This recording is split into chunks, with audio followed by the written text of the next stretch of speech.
Thank you. At the end of this primary contest, we will all stand united as Democrats against a common opponent.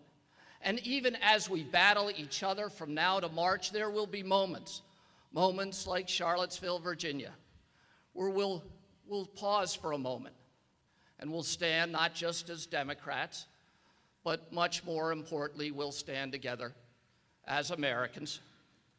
When President Abraham Lincoln was killed, Walt Whitman wrote a poem. It was called Captain, My Captain. It begins, "O Captain, my Captain, our fearful trip is done. The ship has weathered every wreck. The prize we sought is won."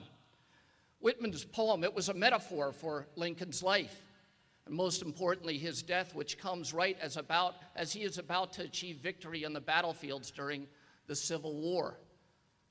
No matter where you grew up, we were taught at an early age to revere the life of President Abraham Lincoln because he gave his life to the cause he thought was more important than any other, which was to hold us all together in a single union and in so doing, give us all greater freedom. That poem by Walt Whitman, that was part of what we learned. It helped set the tone for our reverence for Abraham Lincoln. It helped set the tone so we understood Abraham Lincoln's life, set the tone for the reverence that we should have for the country we are all lucky enough to be part of. Where is that tone today?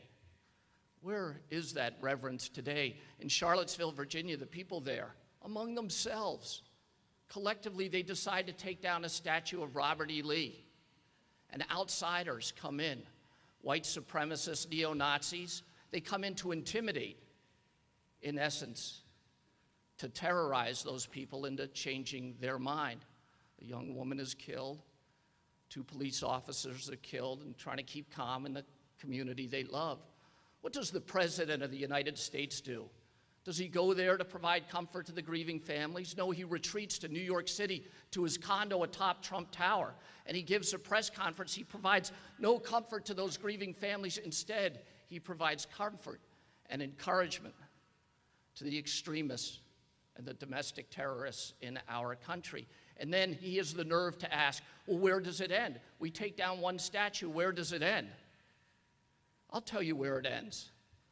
When we have a time of moral upheaval in our country and there's no moral leadership from the president. When we have a time of civil unrest and there's no civility coming from our president. Mr. Trump, it does not end in Charlottesville, Virginia. It ends close to that, Northern Virginia, on the banks of the Potomac River, where I've spent countless hours on my knees as a small child, looking up into Robert E. Lee's home, kneeling at the grave of my father, kneeling at the grave of President Kennedy, looking up that hill and seeing Robert E. Lee's home there, which, as many of you know, is now Arlington National Cemetery. At the end of that poem, Whitman says, "My captain does not answer. His lips are pale and still. He does not feel my arm. He has no pulse or will." Today, it seems that in these current issues in Charlottesville and elsewhere, we have a president whose pale lips are still, and what's worse, he lacks heart and he lacks will. Today in this country, now, more than anything else, we need to feel the steady heartbeat of a heart filled with compassion and feel the will that makes that compassion the heart of our nation. Thank you all very much.